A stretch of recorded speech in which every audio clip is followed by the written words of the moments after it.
What's going on, everybody? David here. Today I'm gonna rant a little bit about the Chase Sapphire Reserve, the American Express Platinum, and all the cards that are out there, all these reward cards that are available. I want to just talk a little bit about what I think about all this. And we just saw a new change with the Chase Sapphire Reserve, and they increased their annual fee. And it's interesting what people are saying. So I just want to talk a little bit about that. But first off, on this channel, we talk about inspiring people to travel more using points. That sounds like something interesting to you. Please hit that subscribe button. Don't forget to hit the little bell notification so you can get future updates on my videos. All right, so there's so much stuff out there right now when it comes to this whole thing, and you hear people saying, I'm going to cancel my card, I'm going to downgrade my card, the Chase Sapphire Reserve that I'm talking about, and this is the end of the Chase Sapphire Reserve, this is the end of Chase, and it's just crazy. It is just crazy to me to hear all this stuff, and I've always been a person that's pretty calm when it comes to situations, okay? And that's just a variety of different things. I'm not talking about just reward credit cards and stuff like that. I try not to overreact, and when things do happen, then I try to find different ways to make it work. And if I can't make it work, then that's when you move on.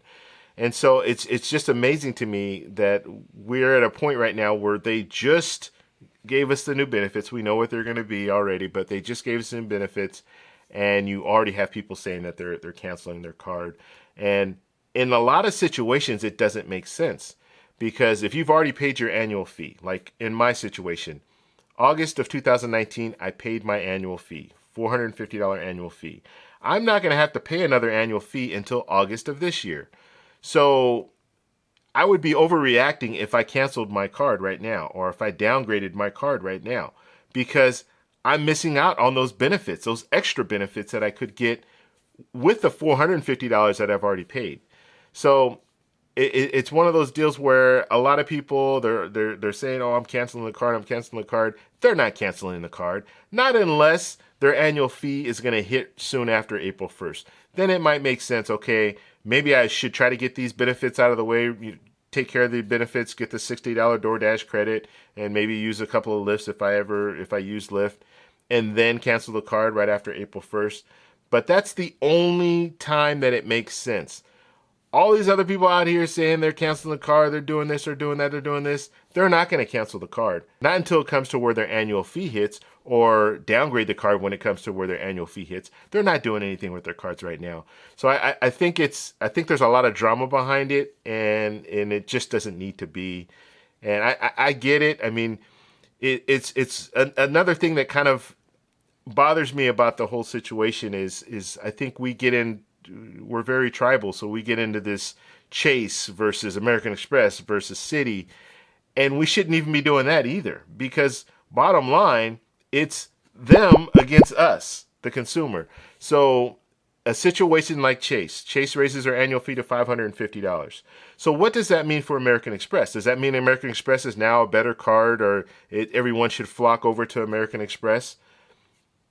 People might want to do that, but guess what? American Express, they're looking at their bottom line too, and they're saying, okay, well, let me look at the Chase Sapphire Reserve. What benefits are they offering, and how much is that annual fee? If that annual fee is the same as my annual fee on the American Express, maybe I should get rid of some of the benefits that I have over there at the Platinum, and then make it more of a level, $550 to $550, and I'm not offering the hotel status or even the lounge access. They might get rid of Priority Pass altogether, and just all you have is Centurion, and then you have the Delta Sky Club. So they might start doing some different things. And so overall, I think it's bad for all of us when they're making changes. And I've said this over and over again. When American Express was going through some stuff and you saw them start devaluing things, I was concerned. Not because I had American Express cards, but I was concerned because I didn't want them to start that to be a domino effect and them start changing things throughout the whole credit card line. The Priority Pass, the restaurant credit.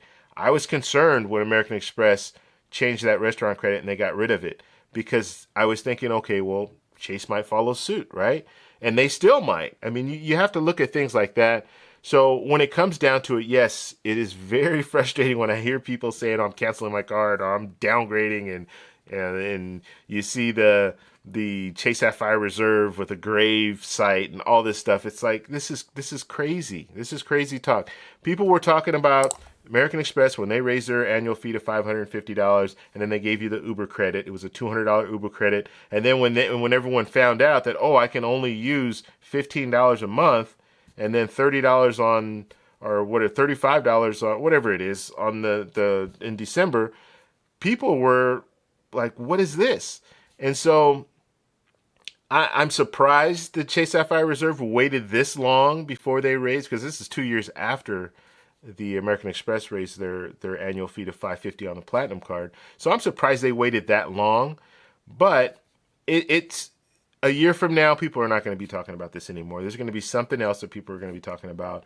The only concern that I do have, and I've mentioned this before, the concern that I have is you have the DoorDash credit, which is for 2 years, and then you have Lyft, that's the membership with Lyft for 1 year. So what are they going to do after that? They've left themselves some breathing room so they can kind of move around and maybe go with a different program and stuff like that. So I guess that's good on one hand, but they have to have something else. They have to bring something else to the table, or keep what they have now. Because if they don't, then yes, that's going to be a bad sign. But as for me, I'm fine until August. I'll see what happens in August. If I pay that $550, I'll go ahead and do it if I'm still getting value out of the card. I think right now I'll be able to get value out of the card, and I'll be able to use the Lyft 15% discount.